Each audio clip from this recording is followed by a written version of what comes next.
Louvado seja Deus. Esse é o tema da pregação de hoje. Quando a paz tem sangue na túnica. Que a paz seja com todos novamente. Feliz sábado. Irmãos, há textos que parecem simples quando são lidos depressa, mas depois que entram na consciência, começam a separar a aparência de verdade diante de Yahvé. Vamos para o texto Hebreus 12, verso 14.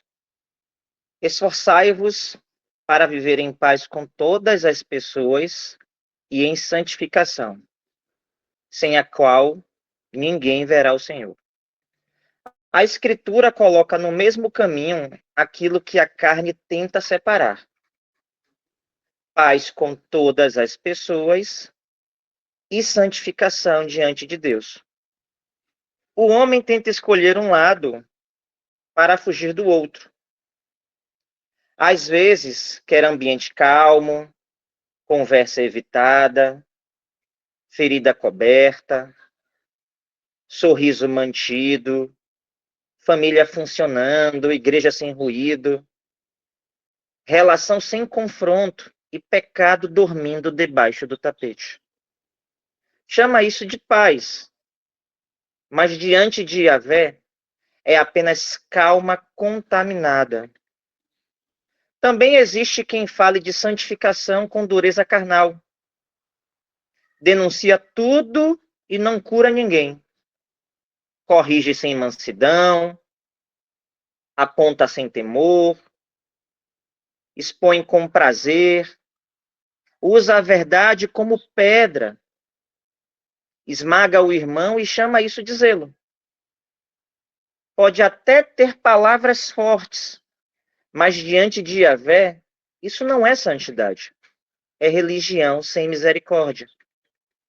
A paz que Yahvé aprova não esconde o pecado. E a santificação verdadeira não destrói o irmão. Essa verdade precisa ficar diante de nós, porque muitos erros entram justamente quando uma dessas marcas é abandonada. Paz sem santificação vira ensinação. Santificação sem paz vira crueldade religiosa. Hebreus não diz vivei em paz. Também não diz apenas vivei em santificação. Então ele não diz apenas vivei em paz, também não diz apenas viver em santificação. O texto começa com uma ordem: esforçai-vos. A paz bíblica exige esforço. Não é comodismo espiritual, silêncio por conveniência, medo de conversar ou permissão para a mentira envelhecer dentro de casa com nome de maturidade. Santificação também exige esforço. Ela alcança a boca, a intenção, a mesa, a roda, a versão que contamos, a maneira como tratamos o irmão, a forma como corrigimos, a disposição de confessar e o temor de não vender o santo por conveniência. Por isso o texto continua abrindo a ferida. Vamos para Hebreus 12, 14, do 14 ao 17. Esforçai-vos para viver em paz com todas as pessoas e em santificação, sem a qual ninguém verá o Senhor. Vigiai para que ninguém se exclua da graça de Deus, que nenhuma raiz de mágoa venenosa brote e vos cause confusão, contaminando muitos.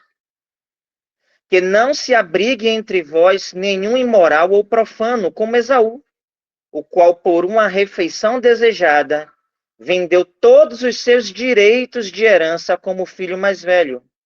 E assim como bem sabes, quando mais tarde quis herdar a bênção, foi rejeitado, e não teve como cancelar sua decisão, apesar de ter buscado a bênção desesperadamente. O texto começa com paz e santificação, mas logo manda vigiar. Isso mostra que o assunto é mais profundo do que tranquilidade sentimental sorriso educado ou comunhão sustentada por mentira. Quando a paz se separa da santificação, a raiz cresce por baixo, a confusão brota, muitos são contaminados e o santo passa a ser tratado como coisa comum. Mas o outro extremo também precisa cair. O homem pode falar muito de pureza e ainda assim regar dureza, parcialidade, hipocrisia e falta de misericórdia. Acerta o diagnóstico, mas erra o espírito. Confronta o pecado, mas destrói a pessoa. Diz que defende a verdade enquanto usa a verdade para alimentar a própria soberba. A palavra nos chama para um caminho estreito. A paz não pode virar conivência. E a santificação não pode virar brutalidade. Às vezes, para haver paz verdadeira, será preciso confessar, corrigir, restituir, dizer que algo não está certo e trazer à luz uma versão que por muito tempo sustentou a aparência. Mas quando a santificação confronta, ela não se alimenta do esmagamento. Ela trata o pecado sem transformar a queda em espetáculo. Corrige sem perder o temor diante de Yahvé e lembra que o alvo não é a vaidade do acusador, mas a restauração daquilo que pode ser restaurado na verdade. Para entendermos essa tensão, olhemos para uma casa que ficou quieta, mas não ficou limpa. A casa de Jacó. Ali, uma túnica manchada sustentou uma história falsa. Um pai chorava, um filho estava vivo, porém longe, irmãos culpados continuavam perto, e o silêncio parecia paz. Mas não era paz. Era uma casa respirando debaixo de uma mentira. Vamos ler Gênesis 37, versos 18 a 20.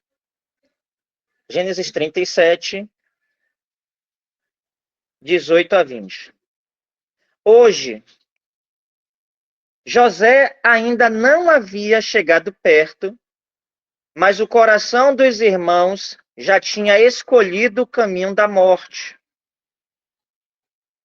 O pecado ainda não tinha chegado às mãos, mas já tinha tomado o olhar, a interpretação e a conversa. Vamos ler aqui.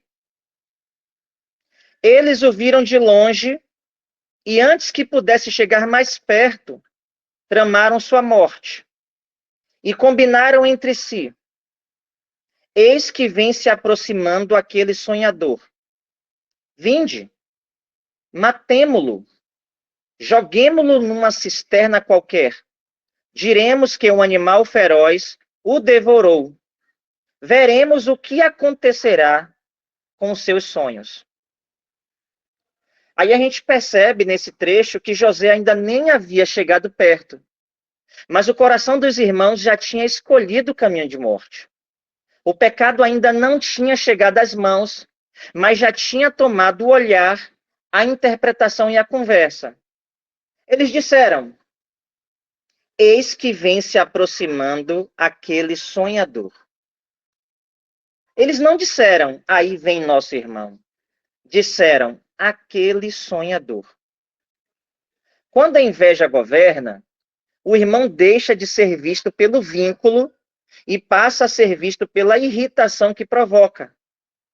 Ele vira incômodo, ameaça, lembrança do que eu não tenho, prova viva de que algo que a minha carne não suporta ver. A inveja nem sempre começa com sangue nas mãos. Muitas vezes começa quando a boca já não consegue chamar o irmão pelo lugar que ele tem diante de Deus e diante da casa. Aquele sonhador. Essa frase já carrega distância, desprezo e redução. José não era apenas um sonhador. Era filho, irmão, carne daquela casa. Mas o coração tomado pela inveja precisa diminuir o outro antes de feri-lo. Precisa transformar o irmão em caricatura para justificar o que pretende fazer. Eles ainda não tinham lançado José na cisterna, mas já tinham tirado José do lugar de irmão dentro da alma. E o texto diz que eles combinaram entre si. Não foi tropeço de um segundo. Houve conversa, roda, concordância e plano. A maldade foi ganhando forma no meio de irmãos que deveriam ter temido Yahvé. Uma frase abriu o caminho, um silêncio consentiu, um olhar confirmou, uma voz acrescentou peso, e aquilo que começou como incômodo ganhou forma de decisão. O plano tinha duas partes: ferir José e preparar a versão. Diremos que um animal feroz o devorou. Antes de mancharem a túnica, eles já tinham escolhido a história que contariam. Antes de ferirem o irmão, já preparavam a narrativa para proteger a própria imagem. Antes do pecado com as mãos, já havia pecado na boca futura. Há gente que entra no erro com a desculpa pronta, machuca preparando a defesa, manipula escolhendo que parte vai mostrar e que parte vai esconder. Já sabe qual túnica vai apresentar depois. E eles ainda disseram: veremos o que acontecerá com seus sonhos. O problema não era apenas José, era o que José carregava. A inveja não se irrita só com a pessoa.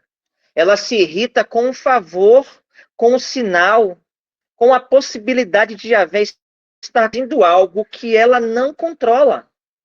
Por isso, imagina que, matando o sonhador, mata também os sonhos. Mas cisterna nenhuma engole o que Yahvé decidiu preservar. A roda podia tramar, a túnica podia ser manchada, Jacó podia ser enganado, José podia ser vendido, mas os sonhos não pertenciam ao ódio dos irmãos, pertenciam ao governo de Deus. A falsa paz nasce quando o pecado é planejado e a aversão já está preparada. A saída começa antes da túnica e antes da cisterna, quando alguém no meio da roda teme Yahvé mais do que teme perder a aceitação do grupo. O temor de Yahvé precisa entrar antes que a túnica seja manchada. Mas se a túnica já foi manchada, o caminho não é melhorar a mentira, é trazer a verdade para a luz. Gênesis 37, 21 a 24 diz: todavia, Rúben, ouvindo isso, salvou de seus irmãos e propôs aos irmãos: não lhe tiremos a vida. Afirmou Rúben: não derrameis sangue humano, lançai-o neste poço, aqui no deserto, mas não ponhas a mão sobre ele para o ferir. Ele somente dissera assim para livrar José das mãos deles, e assim que possível, restituí-lo a seu pai. Então, quando José chegou junto deles, despojaram-no de sua túnica, a túnica de mangas longas e adornada que ele vestia. Arremessaram-se contra ele e o lançaram na cisterna. Era um poço vazio e sem água. Rúben ouve e tenta impedir a morte. O texto diz que ele salvou José das mãos deles. Há ali um freio, uma consciência tentando interromper o pior. Ele diz: não lhe tiremos a vida. Depois afirma: não derrameis sangue humano. Rubem queria livrar José e restituí-lo a seu pai. Mas a maldade do grupo não foi arrancada, apenas mudou de forma. A morte imediata foi impedida, mas José ainda foi despojado, lançado na cisterna e deixado num poço vazio. A roda, a roda continuava forte. A verdade ainda não governava a casa. Diminuir o pecado não é a mesma coisa que resolver o pecado. Há momentos em que uma meia intervenção impede algo pior, mas ainda não traz santificação. A pessoa sente que algo está errado, incomoda-se com o excesso, não quer sangue, mas aceita o poço. Não quer a morte, mas tolera a mentira. Não participa com gosto, mas também não rompe com clareza. A santificação bíblica exige mais do que reduzir o mal, exige romper com ele. Quando José chega, eles o despojam da túnica. O texto chama de a túnica de mangas longas e adornada. A túnica era visível, era roupa, mas também era pano, mas carregava história dentro da casa. A presença dela tocava justamente onde a inveja doía. Por isso eles arrancam a túnica antes de vender José. Despojam-no daquilo que marcava a sua diferença. A inveja quer despir o outro daquilo que o confronta. Quer arrancar honra, reduzir dom, manchar lembrança, diminuir voz, apagar sinal e rebaixar aquilo que denuncia o coração invejoso. Isso pode acontecer dentro de uma família, de uma congregação ou de qualquer relação entre irmãos. O dom do outro vira ameaça. A oportunidade do outro parece provocação. O cuidado recebido pelo outro soa como uma acusação silenciosa contra Deus. A alegria do irmão pesa dentro de nós. Quando o coração não confessa a inveja, começa a construir maneiras de arrancar a túnica. Às vezes a túnica é arrancada por uma palavra, uma insinuação, uma comparação, uma pergunta aparentemente inocente ou um silêncio que permite a diminuição do outro. O tecido muda, mas a intenção é a mesma: tirar do irmão aquilo que confronta a nossa alma. O texto diz que eles o arremessaram na cisterna. Isso não foi gesto leve. E a Escritura registra: era um poço vazio e sem água. A cisterna não era apenas funda, era seca, sem alívio, sem socorro aparente. Um lugar vazio para onde o irmão foi empurrado enquanto a roda tentava continuar. A falsa paz sempre precisa de alguma cisterna, um lugar onde se empurra a verdade que ninguém quer tratar, a dor que ninguém quer ouvir, o irmão que incomoda, a culpa escondida, a conversa nunca feita, a confissão adiada. A casa continua funcionando porque algo foi lançado para longe dos olhos. Mas Yahvé vê o poço vazio, a túnica arrancada, a intenção escondida e também a consciência incompleta de Rubem, que se incomoda, mas ainda não leva a verdade inteira para a luz. Essa cena nos ensina que não basta dizer, pelo menos não matamos. Diante de Yahvé, a pergunta é mais profunda. O pecado foi tratado? O irmão foi restaurado? A verdade foi devolvida? A roda foi quebrada? Ou apenas encontramos um jeito menos escandaloso de continuar errados? A história, meus irmãos, ainda fica mais dura. Vamos ler Gênesis 37, 25 a 28. Depois, sentaram-se para comer. Entretanto, ao erguerem os olhos, eis que viram uma caravana de ismaelitas que vinha de Gileade. Seus camelos vinham carregados de especiarias, bálsamo e mirra, que estavam transportando para o Egito. Então sugeriu Judá a seus irmãos: de que nos aproveita matar nosso irmão e escondermos seu sangue?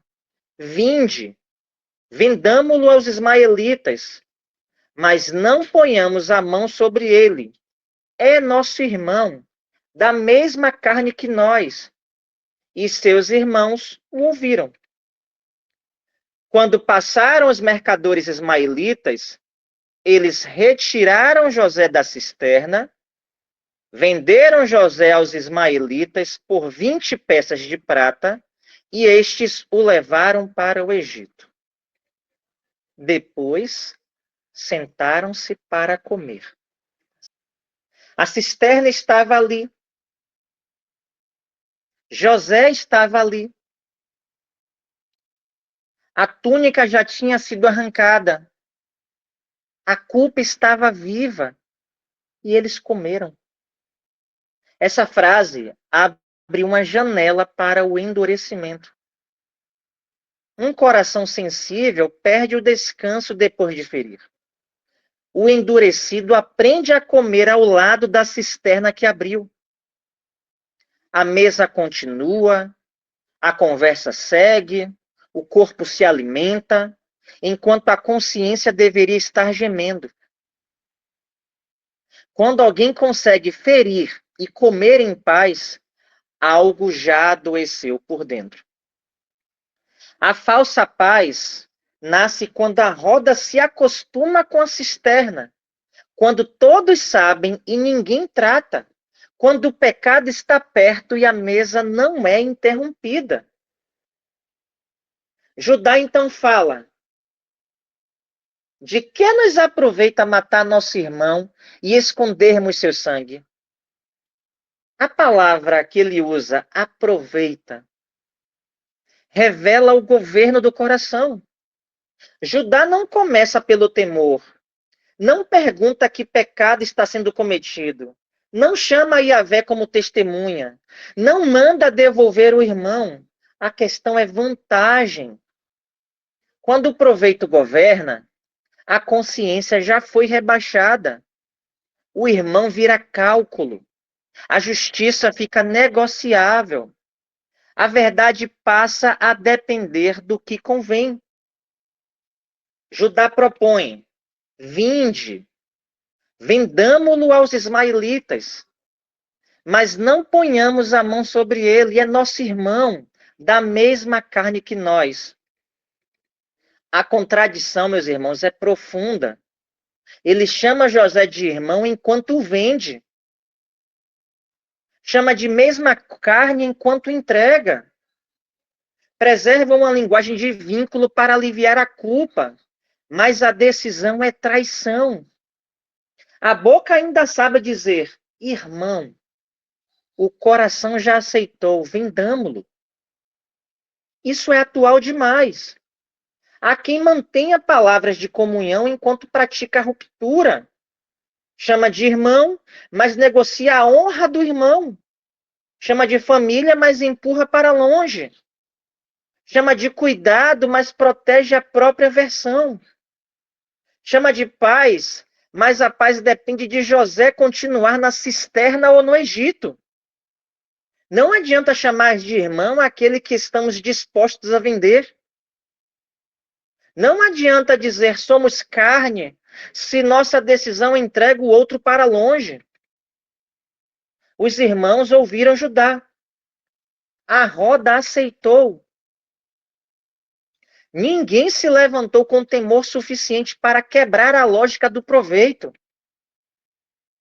O pecado em grupo tem um veneno próprio, distribui a culpa e adormece a consciência. Cada um se apoia no outro para não tremer sozinho. Mas diante de Yahvé, multidão não santifica pecado. Grupo não transforma mentira em verdade. Aceitação coletiva não torna limpo o que nasceu sujo. Às vezes, a paz verdadeira começa quando uma pessoa deixa de obedecer à roda e reconhece que, se é irmão, não pode ser vendido. Se é da mesma carne, não pode ser entregue. Se Yahvé vê, ninguém deve comer ao lado da cisterna como se nada estivesse acontecendo. Mas ali, meus irmãos, a roda venceu. José foi vendido por 20 peças de prata. A casa agora precisaria de uma mentira para continuar respirando. Vamos para Gênesis 37, versos 29 e 30. Entre mentes, quando Rúben retornou à cisterna, eis que José não estava mais ali. Então, enfurecido, rasgou suas vestes. E saindo ao encontro de seus irmãos, desabafou. O rapaz não está mais lá. E eu, aonde irei? Rúben volta e encontra a cisterna vazia. José não está mais ali. O texto diz que ele ficou enfurecido e rasgou suas vestes. A dor, susto e perda de controle. Ele diz: o rapaz não está mais lá. E eu, aonde irei? Essa pergunta pesa. Rúben percebe que aquilo que tentou administrar saiu do controle. Queria livrar José depois, mas o depois não chegou. Queria usar a cisterna como caminho provisório, mas a roda foi mais rápida. Agora o rapaz não está mais lá. Quem tenta controlar o pecado sem trazê-lo à luz, pode descobrir que o pecado corre mais rápido do que sua intenção secreta de consertar depois. A pessoa sabe que algo está errado e pensa: depois eu resolvo, depois eu falo, depois eu corrijo, depois eu volto à cisterna e tiro José de lá. Mas o pecado não fica parado esperando a coragem amadurecer. A mentira cresce, a roda decide, a oportunidade passa e sobra a pergunta: e eu? Aonde irei? Ainda assim, o desespero de Rúben não virou confissão diante de Jacó. Ele rasgou suas vestes, mas a casa ainda não rasgou a mentira. Nem todo desespero depois do pecado é arrependimento. Há quem sofra porque perdeu o controle, não porque ama a verdade. Há quem pergunte: e agora? Sem perguntar como consertar diante de Yahvé. Há gente desesperada com a consequência, mas ainda protegendo a versão. Rúben se enfurece, rasga as vestes, mas a verdade não chega ao pai. E onde a verdade não chega, a falsa paz começa a ser fabricada. Então vem a túnica. Vamos ler Gênesis 37, 31 ao 33. Então, eles degolaram um bode e ensoparam de sangue a túnica de José. Em seguida, a mandaram entregar ao pai com este recado: eis o que encontramos. Vê se é ou não a túnica de teu filho. Jacó a observou e afirmou: certamente é a túnica de meu filho. Um animal selvagem o esquartejou e o devorou. José foi trucidado. Aqui, a túnica revela que a casa tentou esconder. Eles não apenas pecaram, eles montaram uma evidência. Degolaram o bode, ensoparam de sangue a túnica de José, mandaram entregar ao pai e enviaram um recado. Eis o que encontramos. Vê se é ou não a túnica de teu filho. Eles não disseram a mentira inteira. Organizaram a cena para Jacó concluir. A túnica era verdadeira. O sangue era real. Porém, a conclusão era falsa. Isso é perverso. Mentira construída com pedaços de verdade. Falsidade usando prova. Manipulação de narrativa. Pecado vestido de evidência. Eles não precisaram inventar uma túnica falsa. Usaram a verdadeira. Não precisaram inventar sangue. Usaram sangue real. Mas juntaram elementos verdadeiros para produzir uma história mentirosa. Isso acontece até hoje. Um fato real pode ser apresentado sem intenção limpa. Uma frase verdadeira pode ser arrancada do contexto. Uma evidência pode ser organizada para conduzir outra pessoa a uma conclusão falsa. A túnica aparece sem a cisterna, o sangue sem o bode, a dor do pai sem a venda do irmão. Depois o culpado tenta se proteger dizendo que apenas mostrou, apenas perguntou, apenas encaminhou, apenas disse. Vê se é ou não. Mas quem organiza a verdade para produzir mentira também está mentindo. Quem mostra uma parte para esconder o todo também engana. Quem usa evidência real para conduzir alguém a uma conclusão falsa trabalha com falsidade diante de Deus. E há ainda, meus irmãos, uma mudança de linguagem que não pode passar correndo. Judá tinha dito anteriormente, é nosso irmão, da mesma carne que nós. Mas diante de Jacó, a mensagem diz, a túnica de teu filho. Na hora de aliviar a culpa, José era nosso irmão. Na hora de empurrar a dor, o pecado muda a linguagem para fugir da responsabilidade. Afasta o vínculo. Diz teu filho, onde deveria dizer nosso irmão. Diz aquela situação, onde deveria dizer minha culpa. Diz aquele problema, onde deveria dizer meu pecado. Diz, foi assim que chegou até mim, onde deveria dizer, eu ajudei a construir essa versão. Mas Yahvé sabe. Era José, era irmão, era sangue da casa, era venda, era mentira, era túnica manchada. E a paz que veio depois tinha sangue no tecido. Jacó olha para a túnica e conclui, certamente é a túnica de meu filho. Um animal selvagem o esquartejou e o devorou. José foi trucidado. Os filhos não precisaram dizer a frase final. Deixaram o pai dizer por eles. Conduziram Jacó até a conclusão falsa e permitiram que a dor dele completasse a mentira. O pai deu voz à história que os filhos fabricaram. Há mentiras que funcionam assim. O culpado não pronuncia tudo, apenas organiza os sinais para que outros pronunciem.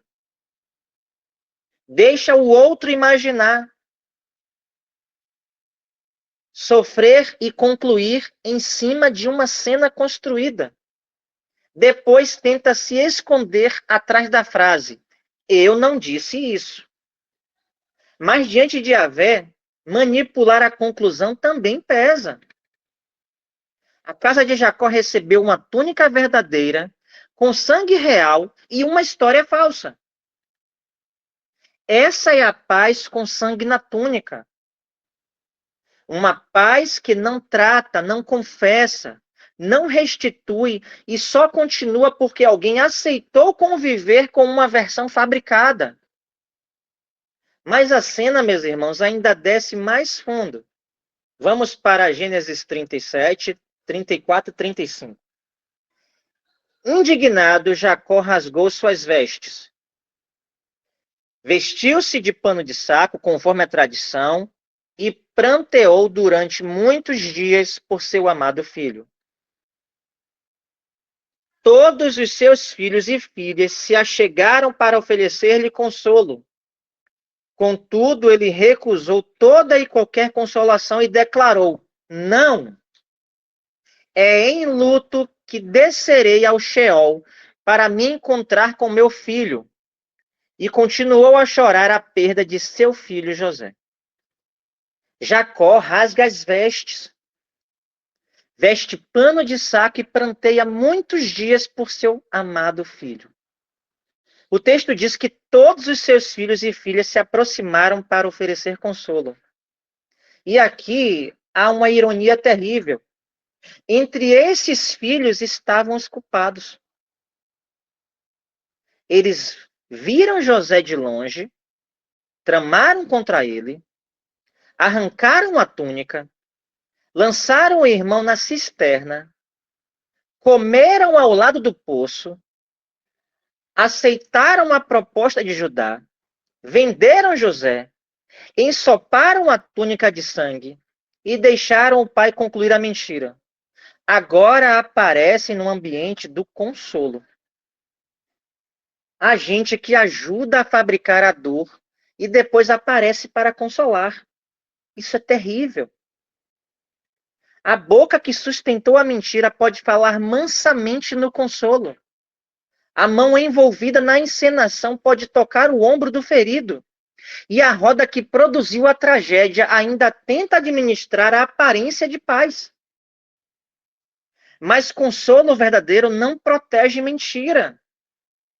Não administra encenação e não pede que o ferido se cale para que os culpados continuem confortáveis.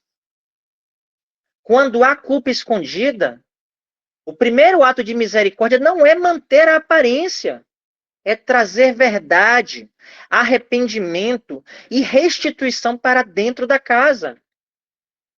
Jacó recusou toda e qualquer consolação. A ferida era grande, o luto era profundo, mas havia algo ainda mais sombrio naquela casa. O pai chorava por uma morte que não aconteceu, enquanto os filhos que sabiam da venda continuavam sustentando a história falsa. Isso não era paz. Era uma casa vivendo debaixo de uma mentira. A mesa estava de pé, mas estava manchada. O consolo entrou, mas havia culpa escondida no ambiente. A túnica tinha sangue. A narrativa tinha falsidade. A dor tinha inocente. E diante de Deus, tudo estava aberto. E aqui, meus irmãos, Hebreus volta com força sobre nós. Hebreus 12:15 diz: vigiai para que ninguém se exclua da graça de Deus, que nenhuma raiz de mágoa venenosa brote e vos cause confusão, contaminando muitos. A expressão é muito forte. Raiz de mágoa venenosa. Raiz trabalha escondida. Antes de aparecer em cima, espalha-se por baixo. Antes de brotar, toma espaço no oculto. Antes de contaminar muitos, já envenenou por dentro. A túnica escondeu a mentira diante de Jacó, mas não arrancou a culpa diante de Deus. O silêncio dos filhos não curou a casa. A versão fabricada não santificou a história. O sangue no tecido não lavou a consciência. O que a túnica tenta esconder, a raiz pode fazer brotar depois. Pecado não tratado, mágoa alimentada, mentira não confessada, injustiça abafada em nome de paz, correção evitada para não incomodar e silêncio chamado de maturidade podem se transformar em veneno dentro da casa. Até aquilo que parecia quieto comece a produzir confusão e contamine muitos. Por isso o texto diz: vigiai. Não é apenas sentir, lamentar ou esperar que o tempo resolva. O povo de Deus, a família, a igreja e o coração precisam vigiar. Porque a raiz de mágoa venenosa gosta de lugar escondido. Ela cresce justamente onde a verdade não entrou. Alimenta-se do que não foi confessado, do que não foi tratado, do que foi empurrado e do que foi disfarçado de paz. Uma conversa difícil no temor de Deus pode impedir muita confusão, arrependimento, verdade trazida à luz, perdão sem mentira, reconciliação quando há arrependimento, correção com mansidão e ajuda de irmãos maduros quando a ferida já não pode ser tratada a sós. Tudo isso é melhor do que uma falsa paz envenenando muitos depois. Quando ninguém trata, a raiz trabalha. Ela cresce no oculto, sem púlpito, sem microfone e sem anúncio. Quando aparece, muitas vezes já contaminou por dentro. Vigiar, meus irmãos, nesse contexto, é agir antes que a mágoa vire veneno. Hebreus continua e traz Esaú. Vamos para Hebreus 12, 16 e 17. Que não se abrigue entre vós nenhum imoral ou profano como Esaú, o qual, por uma refeição desejada, vendeu todos os seus direitos de herança como filho mais velho. E assim, como bem sabeis, quando mais tarde quis herdar a bênção, foi rejeitado e não teve como cancelar sua decisão, apesar de ter buscado a bênção desesperadamente. O texto diz que não se abrigue entre vós.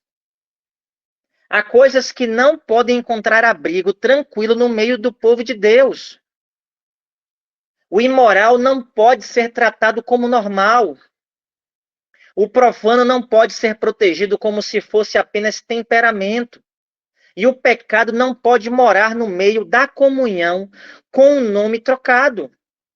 Esaú aparece como advertência porque vendeu todos os seus direitos de herança como filho mais velho por uma refeição desejada. A expressão pesa, uma refeição desejada. Não era apenas comida, era desejo, era apetite falando alto, era o momento tentando governar a herança, era a vontade imediata se levantando contra aquilo que deveria ser guardado com temor. Isso é profanação. O profano não precisa negar que o santo existe. Basta tratar o santo como negociável. Olha para a herança como se pudesse trocá-la por alívio. Permite que o desejo do momento decida sobre aquilo que pertence ao temor. Esaú vendeu direitos de herança.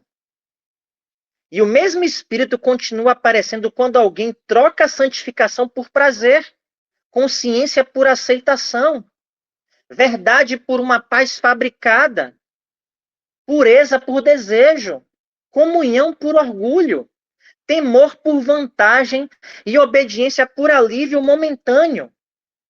O prato muda, mas a profanação continua a mesma. Depois Esaú quis herdar a bênção.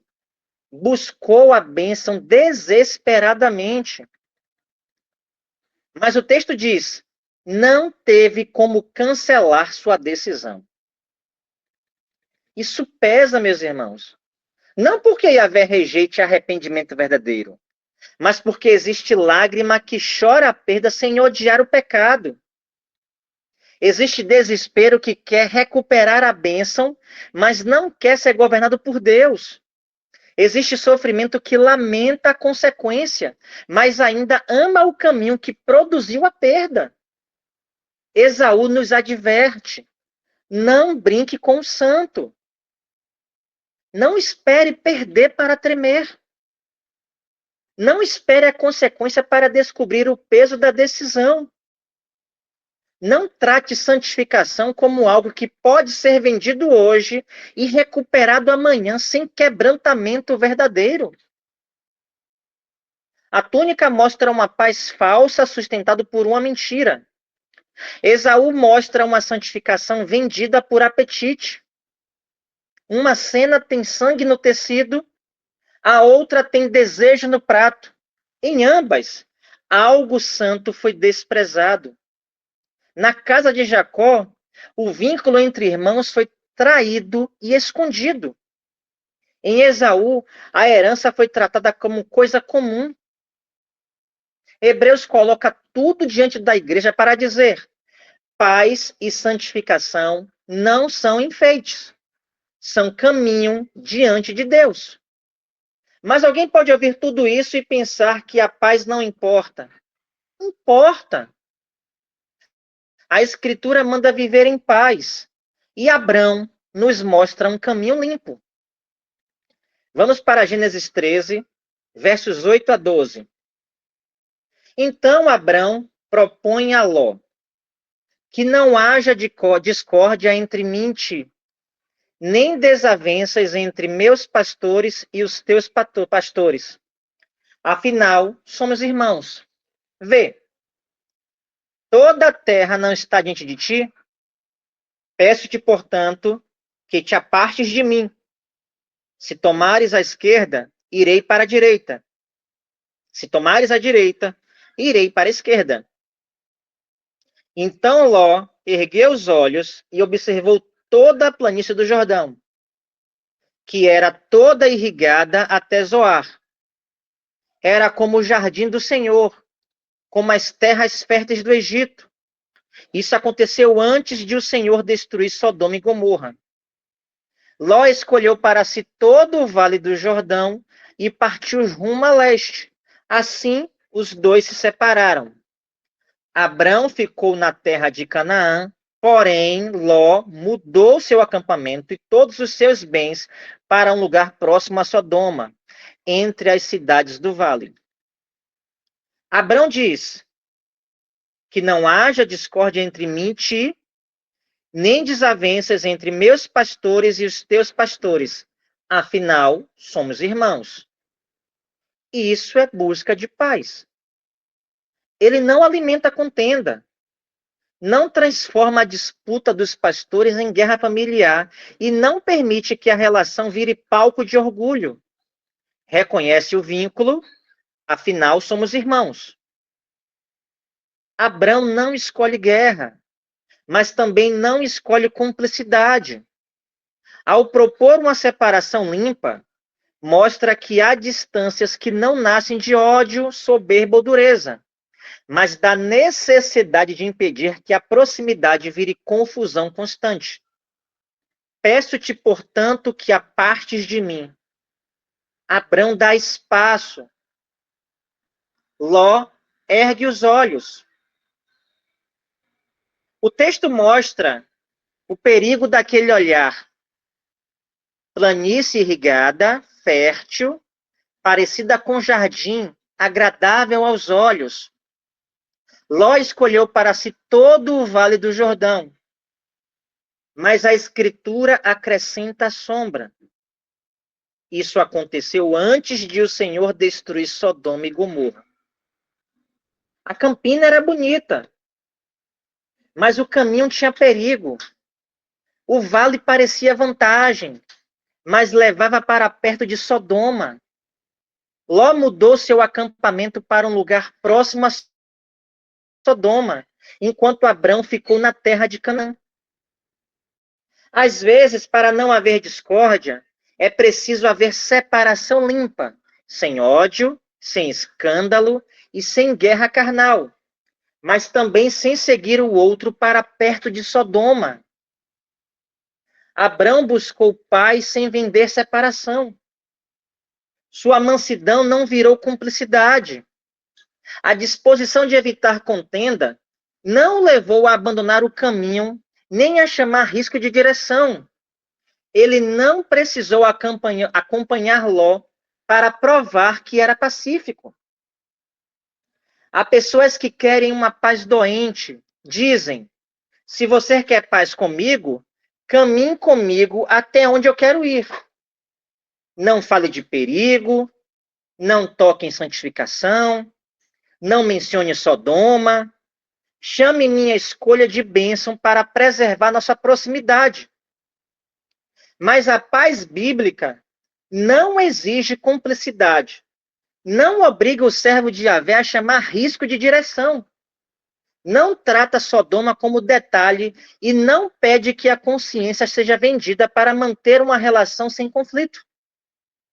Paz não é seguir qualquer caminho para não contrariar ninguém. Abrão mostra uma paz com limite, sem contenda, sem ódio, mas também sem perder a separação diante de Deus. Romanos 12:18 diz: empreendei todos os esforços para viver em paz com todos. A ordem é forte, meus irmãos. Empreendei todos os esforços. O servo de Deus não pode ser preguiçoso na paz. Não deve amar contenda, provocar guerra, responder tudo pela carne, alimentar acusação, transformar qualquer diferença em batalha, nem chamar orgulho de zelo. Essa palavra confronta a nossa carne, porque às vezes a carne gosta de ruptura, guarda argumento, ensaia a resposta e mantém distância, não por santificação, mas por orgulho ferido. Romanos não permite isso. Mas esse esforço pela paz precisa continuar debaixo de Hebreus 12. O mesmo Deus que nos manda buscar paz, também nos manda santificação. O mesmo caminho que nos chama à mansidão, não nos autoriza a proteger mentira.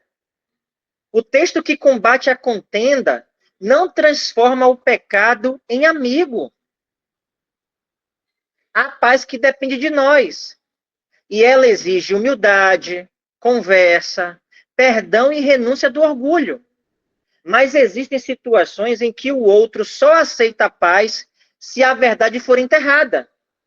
Nesse caso, o servo de Yahvé permanece com o coração limpo, sem vender a obediência.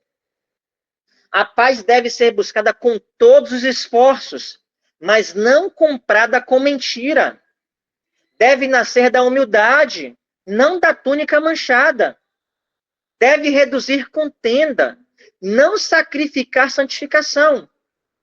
Por isso, Tiago 3:17 diz: porém, a sabedoria que vem do alto é, antes de tudo, pura, repleta de misericórdia e de bons frutos, imparcial e sem hipocrisia.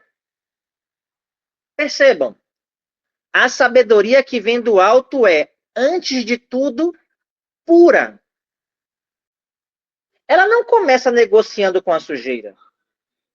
Não chama mentira de estratégia, pecado de detalhe, manipulação de prudência, nem parcialidade de cuidado. Quando a sabedoria vem do alto, ela não protege os nossos só porque são nossos, nem pesa a mão nos outros porque estão longe de nós.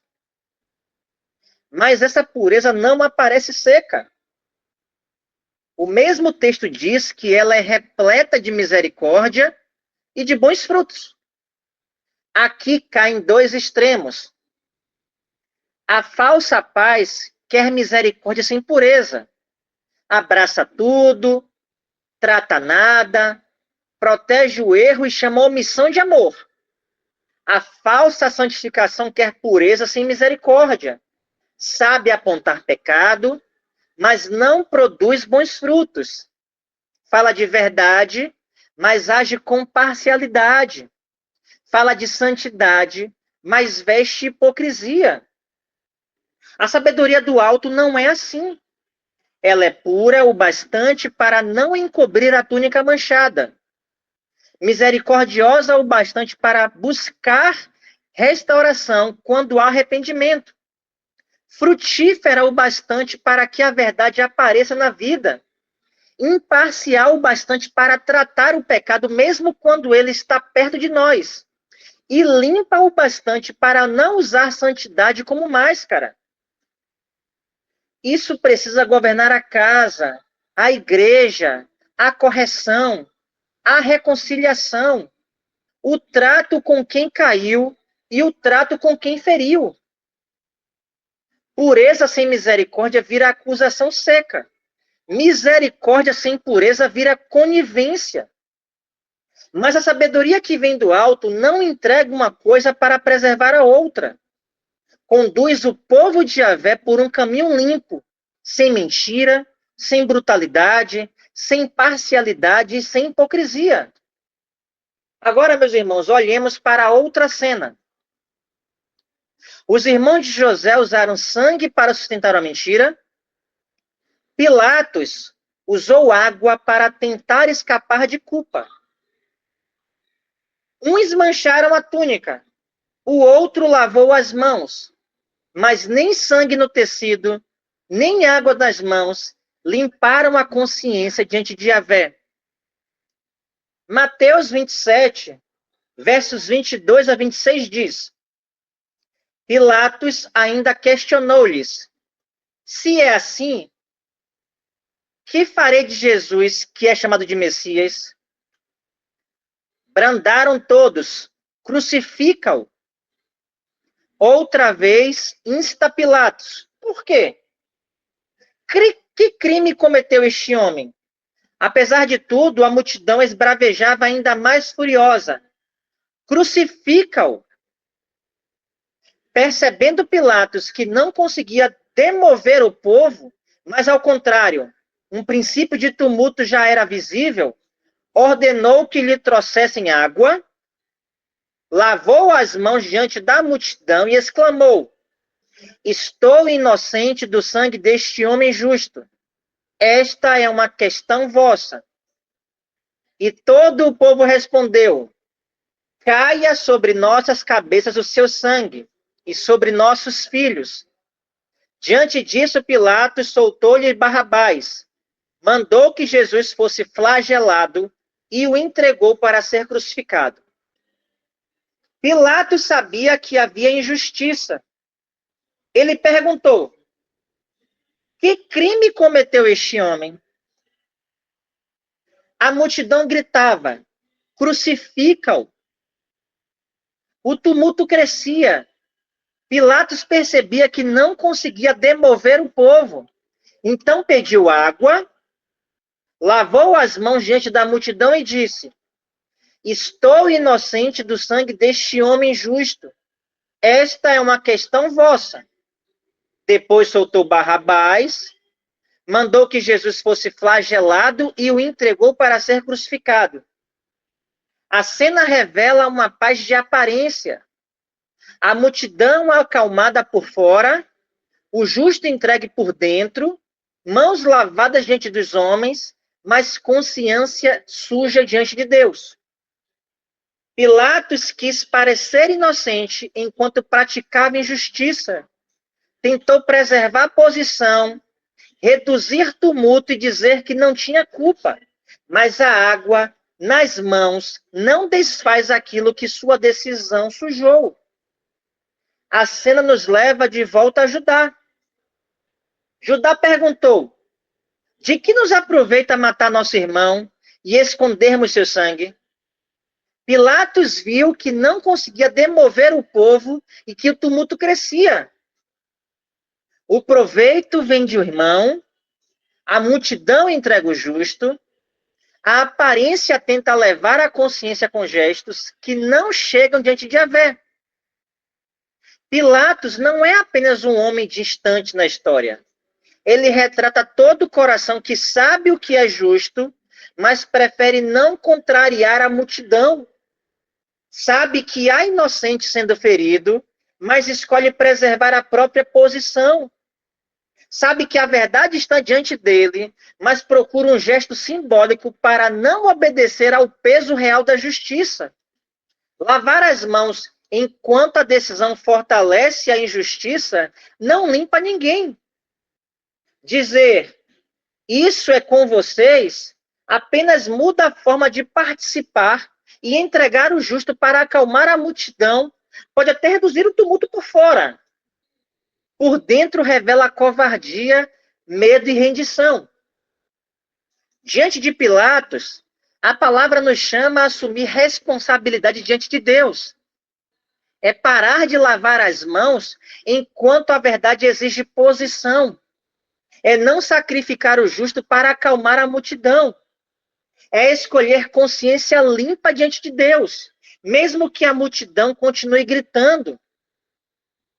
A essa altura, a pergunta já não pode ser evitada. Que paz, meus irmãos? Que paz estamos buscando diante de Yahvé? Se ela depende de uma túnica ensopada, de uma cisterna escondida, de uma versão fabricada, de um consolo contaminada, de uma raiz venenosa crescendo em silêncio, ou de mãos lavadas enquanto a justiça é entregue, então não veio de Deus. É apenas a aparência tentando sobreviver sem arrependimento. E que santificação estamos buscando? Se não tem misericórdia, não produz bons frutos, age com parcialidade, esconde hipocrisia, trata o irmão como lixo e chama a dureza de zelo, também precisa ser examinada. A santificação verdadeira não chama pecado de fraqueza normal, mas também não usa a verdade como pedra para destruir o quebrantado. Sem santificação, ninguém verá o Senhor. A Escritura não permite brincadeira. Ambiente calmo não cobre vida profana. A aparência de comunhão não resolve pecado escondido. Discurso de amor não autoriza desobediência. Ao mesmo tempo, quem anda em santificação verdadeira não ama contenda, não vive de guerra, não se alegra com queda e não transforma a correção em palco. O povo de Yahvé precisa seguir as duas marcas de Hebreus 12. Paz com todos e santificação diante de Deus. A primeira nos guarda de dureza carnal. A segunda nos guarda da conivência com o pecado. Quando as duas caminham juntas, a igreja não vira esconderijo de pecado, nem tribunal de crueldade. E é justamente nesse ponto que todas as cenas nos conduzem ao Senhor Jesus Cristo. A casa de Jacó mostra sangue usado para sustentar mentira. Pilatos mostra água usada para tentar escapar da culpa. Esaú mostra o santo vendido por uma refeição desejada. Ló mostra olhos encantados com uma campina fértil que conduzia para perto de Sodoma. Em todos eles, algo foi negociado. Verdade, responsabilidade, herança ou separação. Mas no Senhor Jesus Cristo, há outro caminho. Ele não vendeu a verdade para preservar a aceitação. Não negociou a vontade do Pai por alívio. Não buscou paz suja com o pecado. Não usou misericórdia como capa para a corrupção, nem santidade como desculpa para a crueldade. A multidão gritou, crucifica-o. Pilatos entregou o justo. Mas Deus não deixou a história nas mãos da multidão. Atos 2:24 diz: contudo, Deus o ressuscitou dos mortos, rompendo os laços da morte, porque era impossível que a morte o retivesse. Deus o ressuscitou dos mortos, meus irmãos. A injustiça dos homens, a covardia de Pilatos, o grito da multidão e o próprio túmulo não puderam encerrar a história que Deus tomou em suas mãos. E a respeito dele também foi anunciado. Atos 2:36. Sendo assim, que todo o povo de Israel tem absoluta certeza disto.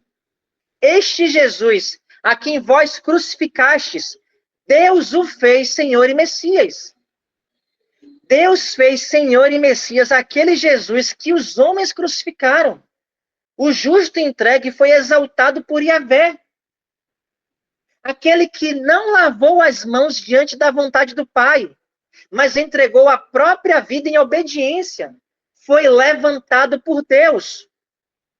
Filipenses 2:8-11 diz: assim, na forma de homem, humilhou-se a si mesmo, entregando a obediência até a morte, e morte de cruz.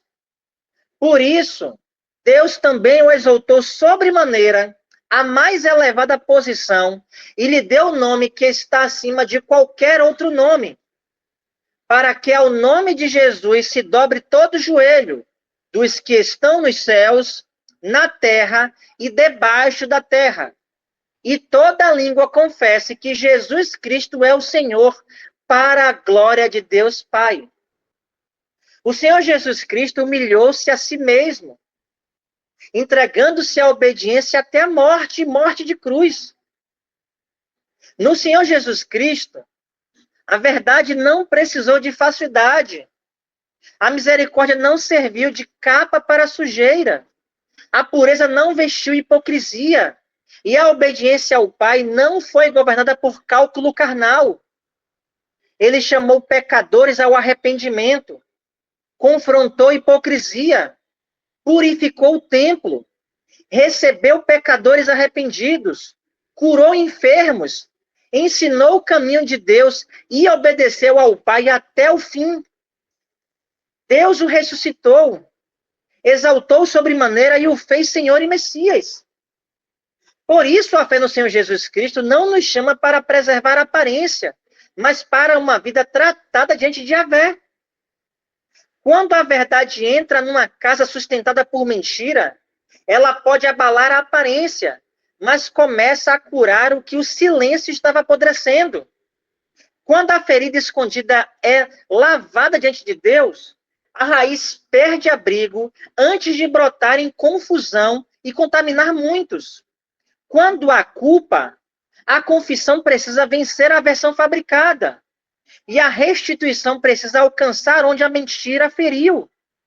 E havendo arrependimento verdadeiro, a misericórdia não pode ser negada.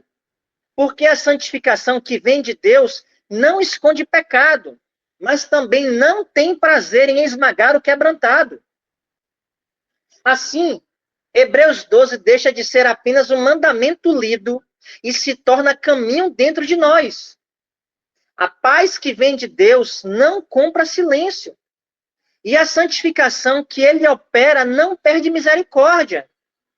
A verdade não precisa se transformar em crueldade.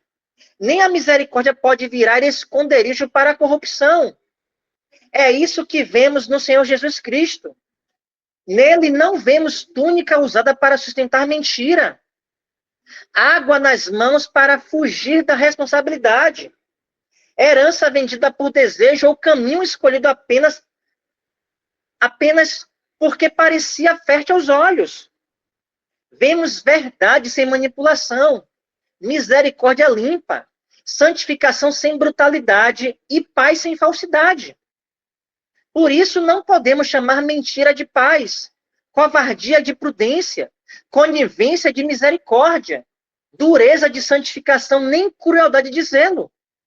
O povo que segue o Senhor Jesus Cristo não pode viver de túnica enganosa. Mesa ao lado da cisterna, raiz escondida, consciência lavada por gesto vazio ou santo vendido por desejo. E Yahvé nos chama para uma casa onde a verdade pode entrar. Uma igreja onde a raiz venenosa não encontra abrigo, uma consciência que não lava as mãos diante da injustiça e uma comunhão em que a misericórdia e pureza caminham juntas. A palavra nos chama para o caminho santo. Hebreus 12:14 diz: esforçai-vos para viver em paz com todas as pessoas e em santificação, sem a qual ninguém verá o Senhor. Sem santificação, ninguém verá o Senhor, meus irmãos. Mas o povo que verá o Senhor não é formado pela crueldade religiosa. É formado por vidas tratadas diante de Yahvé, pela fé no Senhor Jesus Cristo.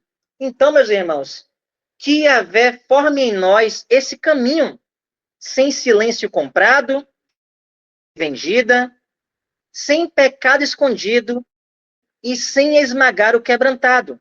Paz com todos, santificação diante de Yahvé, em nome do Senhor Jesus Cristo. Amém. Irmão Paulo Santiago, muito obrigado pela oportunidade.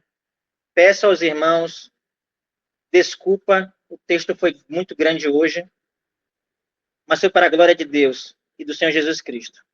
Em nome do Senhor Jesus Cristo, devolvo a oportunidade.